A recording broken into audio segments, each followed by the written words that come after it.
ಮತ್ತೊಂದು ಜಿಲ್ಲೆ ಕಡೆ ಹೋಗೋಣ. ಯಾಕಂದ್ರೆ ರಾಜ್ಯದ ಬಹುತೇಕ ಜಿಲ್ಲೆಗಳಲ್ಲೂ ಕೂಡ ಮಳೆ ಒಂದ್ ಕಡೆ ಖುಷಿ ಕೊಟ್ಟಿದ್ರೆ ಮತ್ತೊಂದು ಕಡೆ ಸಹಜವಾಗಿ ಆತಂಕವನ್ನ ಸೃಷ್ಟಿ ಮಾಡಿದೆ ಅಂದ್ರೂ ಕೂಡ ತಪ್ಪಾಗ್ಲಿಕ್ಕಿಲ್ಲ. ರಾಜ್ಯದಾದ್ಯಂತ ಕೂಡ ಮುಂಗಾರು ಆರ್ಭಟ ಹೆಚ್ಚಾಗಿರೋದ್ರಿಂದ ಕೆಲವು ಜಿಲ್ಲೆಗಳಲ್ಲಿ ಈ ಕ್ಷಣಕ್ಕೂ ಕೂಡ ಜನ ಒದ್ದಾಡ್ತಿದ್ದಾರೆ ಮಳೆಯ ಅವಾಂತರದಿಂದಾಗಿ. ಈ ಹಿಂದೆ ಮೇ ವಾರಾಂತ್ಯದಲ್ಲೂ ಕೂಡ ಮಳೆ ಆದಂತಹ ಸಂದರ್ಭದಲ್ಲೇ ಯಾವ ರೀತಿ ಅವಾಂತರಗಳು ಸೃಷ್ಟಿಯಾಗಿತ್ತು ಅನ್ನೋದನ್ನ ಗಮನಿಸಿದ್ವಿ. ಈಗ ಮತ್ತೆ ಮುಂಗಾರು ಆರ್ಭಟ ರಾಜ್ಯದಾದ್ಯಂತ ಶುರುವಾಗಿರೋದ್ರಿಂದ ಸಹಜವಾಗಿ ಆತಂಕ.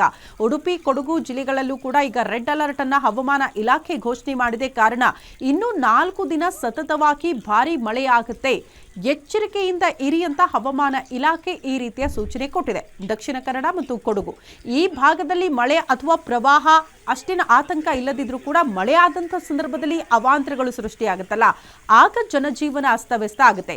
ಈ ಉತ್ತರ ಕರ್ನಾಟಕ ಭಾಗದಲ್ಲಿ ಹೇಗಂದ್ರೆ ಮಳೆ ಆದಾಗ ಪ್ರವಾಹ ಸೃಷ್ಟಿಯಾಗ್ಬಿಡುತ್ತೆ. ಬಟ್ ಆ ನೆರೆ, ಆ ಪ್ರವಾಹ ಕಡಿಮೆ ಆಗಬೇಕು ಅಂದ್ರೆ ವಾರ ತಿಂಗಳುಗಟ್ಟಲೆ ಕೂಡ ಸಮಯ ಬೇಕಾಗುತ್ತೆ. ಬಟ್ ಈ ಭಾಗದಲ್ಲಿ ಮಲೆನಾಡು, ಈ ದಕ್ಷಿಣ ಭಾಗ ಅಥವಾ ದಕ್ಷಿಣ ಕನ್ನಡ ಭಾಗದಲ್ಲೆಲ್ಲ ನೀವು ಮಳೆ ಆದಂತಹ ಸಂದರ್ಭದಲ್ಲಿ ಪ್ರವಾಹ ತಾತ್ಕಾಲಿಕವಾಗಿರುತ್ತೆ. ಮಳೆ ನೀರು ನಿಂತರೂ ಕೂಡ ಅದು ತಾತ್ಕಾಲಿಕವಾಗಿರುತ್ತೆ. ಬಟ್ ಅದರಿಂದ ಆಗಿರುವಂತಹ ಅನಾಹುತಗಳು ಅಥವಾ ಅವಾಂತರಗಳು, ಅದರಿಂದ ಜನ ಆಚೆ ಬರೋದಕ್ಕೆ ಸ್ವಲ್ಪ ಸಮಯ ಬೇಕಾಗಬಹುದು.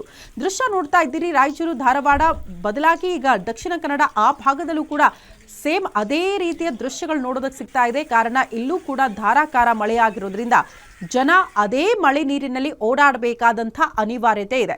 ನಾನು ಆರಂಭದಲ್ಲೇ ಹೇಳಿದ್ನಲ್ಲ, ಜನ ಯಾಕಪ್ಪ ಅದೇ ನೀರಲ್ಲಿ ಓಡಾಡ್ತಾರೆ, ಅದೊಂದೇ ರಸ್ತೆನಾ, ಅಲ್ಲೇ ಹೋಗಬೇಕಾ, ಯಾಕೆ ನೀರಲ್ಲಿ ಸಾಹಸ ಪಡಬೇಕು, ಇಂಥ ಪ್ರಶ್ನೆಗಳು ಜನ ಈ ದೃಶ್ಯಗಳನ್ನ ನೋಡಿದಾಗ ಕೇಳಬಹುದು. ಆದರೆ ಅಲ್ಲಿ ವಾಸ ಮಾಡ್ತಾ ಇರೋರಿಗೆ ಮಾತ್ರ ಗೊತ್ತಿರುತ್ತೆ ಅಲ್ಲಿನ ಅನಿವಾರ್ಯ ಪರಿಸ್ಥಿತಿ ಹೇಗಿರುತ್ತೆ.